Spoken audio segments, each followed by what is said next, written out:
Invented in Holland in 1898, the Deli Slicer launched a revolution behind the meat counter. No longer was it necessary to carve meats and cheeses entirely by hand. With the turn of a crank, the Deli Slicer produced precise cuts in a jiffy.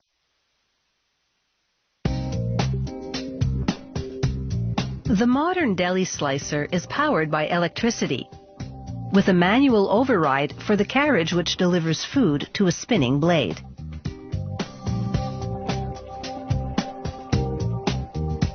Production begins with the cast aluminum base.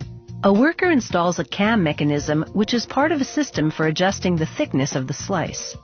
He threads wiring connected to an on-off indicator light through holes in the base. Then he screws an index knob onto the shaft protruding from the cam mechanism installed earlier. An important warning label comes next. Then he seals the gap around the blade shaft with silicone and removes the excess with soapy water. Next up is the wiring for the slicer motor. She clamps the wires together and bolts the clamps to the inside of the aluminum base. She inserts the on-off switch in the plastic trim, then attaches a device that will slide to adjust the gap between the gauge plate and the blade, thereby controlling the thickness of the cut. The Deli Slicer is ready for the slide rod and carriage subassembly, which will deliver food to the spinning blade. The carriage will move across a track, which she now attaches to the lip of the base. She tests the carriage assembly to confirm that it's on track. The next worker secures the blade motor to the wiring with bolts. He connects the motor to the blade shaft with a drive belt.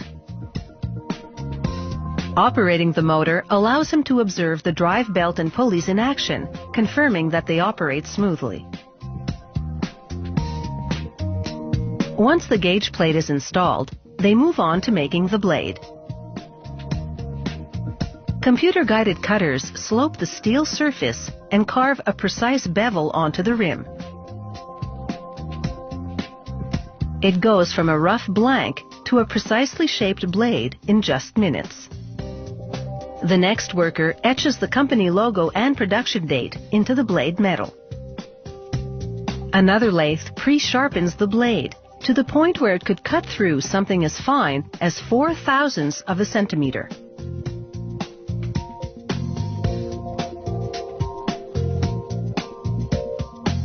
A worker slides the blade onto the drive shaft and secures it in place with a nut. He now checks the alignment of the gauge plate in relation to the blade. He turns the thickness mechanism to close the gap and checks it again. With a dial indicator, he measures the position of the blade even more precisely. This tool confirms that the blade is in the exact position for cutting and that it won't lose that position once activated. This Deli Slicer comes with its own sharpening system, a grinding wheel in protective casing. He mounts the grinder and activates it to hone the edge to razor sharpness. When the blade cuts through tissue paper cleanly, it's ready for real slicing action. A worker screws the arm for the sliding tray to the carriage. He uses a spacer disc to establish the correct distance between the food tray and the blade. He sets the food tray on the arm and checks the gap between it and the blade.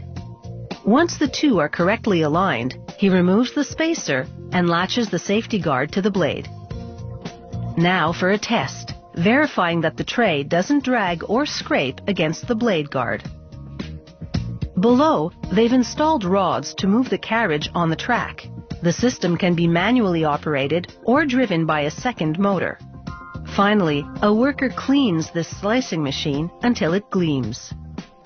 At 61 kilograms, this Deli Slicer is no lightweight, so they use a crane to lower it into the packing box.